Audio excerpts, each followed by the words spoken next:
Arian, a majestic eagle, soars through the sky, embodying pride and freedom as he reigns over the vast expanse. Below him, the forest stretches, meeting the edge of a mighty cliff. A storm unleashes its fury, the wind screaming like a banshee as Arian is thrown around. Arian crashes violently against the cliff's unforgiving rocks. He lies on the rocks, wings visibly injured. Arian lies defeated on the forest floor, his magnificent wings now tattered remnants of their former glory. Days bleed into a desperate fight for survival, his strength fading with each passing moment. Miko, a small curious cat, wanders by. The helpless eagle remains still. Miko approaches cautiously. I bring bits of food. Arian is surprised by Miko's persistent kindness. Miko meows cheerfully, appearing every day. Miko drops food beside Arian. Arian's strength surges back, his resolve solidifying. With renewed vigor, Arian soars into the sky, his wings bearing the marks of past battles, yet still carrying him upward. From below, Miko watches Arian take flight, his tail flicking with anticipation. Arian soars once more, majestic and free.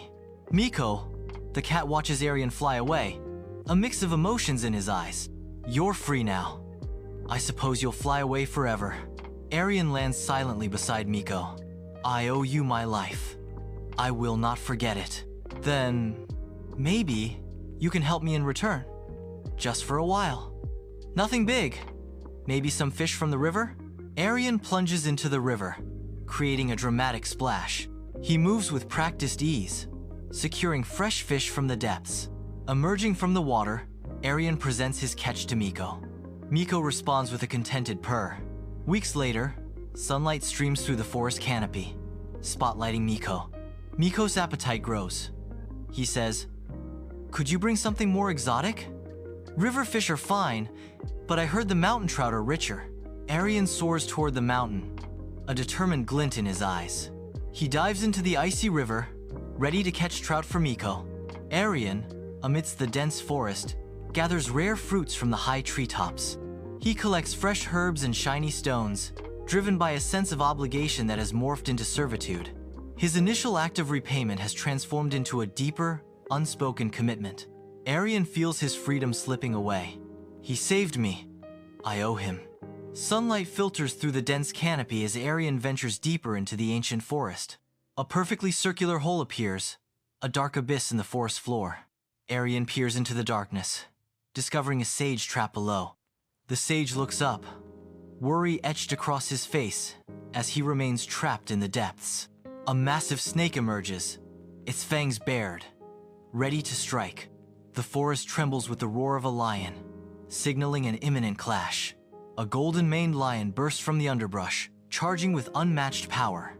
Startled by the lion's sudden appearance, the snake retreats into the shadows. Days later, the lion lies patiently by the hole, its gaze unwavering. The sage remains unseen, never emerging from the depths. Arian spots the sage fleeing across the open plain, distancing himself from the forest. Arian lands on the plain. Arian questions, "Why did you leave the lion?" "He protected you." The sage looks at Arian, his eyes reflecting years of wisdom and weariness. "Did he?" "He did scare the snake away, but not for me." The sage begins, his voice heavy with resignation. "He saw prey stuck in a hole." The sage continues, his tone tinged with sorrow. "The snake left, but the lion stayed, not to protect, but to wait to eat me." Arian's feathers rustle in the wind. "But he saved you." Under the relentless sun, a vast, desolate plain stretches endlessly. "Sometimes," says the sage, "even a selfish act can look like kindness. But true friendship desires your happiness, not your end." He didn't trap me, but he didn't help me out either. I waited, I starved, and when he slept, I fled. I could push rocks down to crush him, but I didn't. He should thank me. Arian soars back, his mind burdened with heavy thoughts. Miko rests peacefully on a bed of feathers. Arian sits alone in the dim light, shadows dancing around him.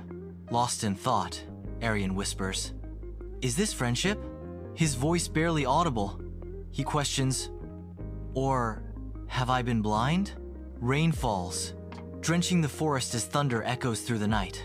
Arian stands in the downpour, his gaze fixed on Miko. The storm intensifies, isolating Arian and Miko in the heart of the forest. Miko yawns, stretching languidly. "Where's my food?" Miko demands, impatience lacing every word. "You're late." Again. Miko's tone is sharp. In the forest, Arian stands alone, his silhouette a stark outline against the faint moonlight. Arian's voice breaks the silence. "No more," says Arian. "This isn't friendship." In the dimness of her den, Miko blinks, her face shadowed by flickering light. Miko's expression hardens as she declares, "I saved you. You owe me." Under the dense canopy, moonlight casts long dancing shadows across the forest floor. A lone figure stands silhouetted against the trees, their face hidden in shadow. Arian voice cuts through the night. "You helped me once. I served for months. But this isn't kindness. This is control." In the forest, Arian's wings burst open against the stormy sky. Lightning illuminates the forest. A lone figure stands against the stormy sky, a silhouette against the raging elements. He embraces the wind and rain, a solitary figure against the chaos of nature. Trees sway violently around him, their branches clawing at the darkness. "You see?" he says, soaring into the storm. "We must leave the places that don't belong to us." Above the clouds, Arian soars, the rain washing away months of burden. He flies until the stars pierce the storm. For the first time in months, he feels light. Days later, Miko waits in the forest, hunger gnawing at her belly. The forest yields nothing. No fish, no feathers, no rare fruits. Her den grows cold, her stomach hollow with emptiness. Miko storms through the dense forest, his anger palpable with each heavy step. He scans the surroundings, desperately seeking any trace of the missing eagle. Miko shouts into the wilderness, "I was a friend to the eagle. He owes me." He questions the other creatures, hoping to uncover the eagle's whereabouts. Miko is alone. His arrogance and greed have poisoned every relationship. He realizes he has no true friends, only transactions. Lost and hungry, Miko stumbles back into the haunted depths of the forest. Driven by curiosity, Miko peers into the dark hole. A slither echoes through the silent forest. A sharp hiss pierces the quiet.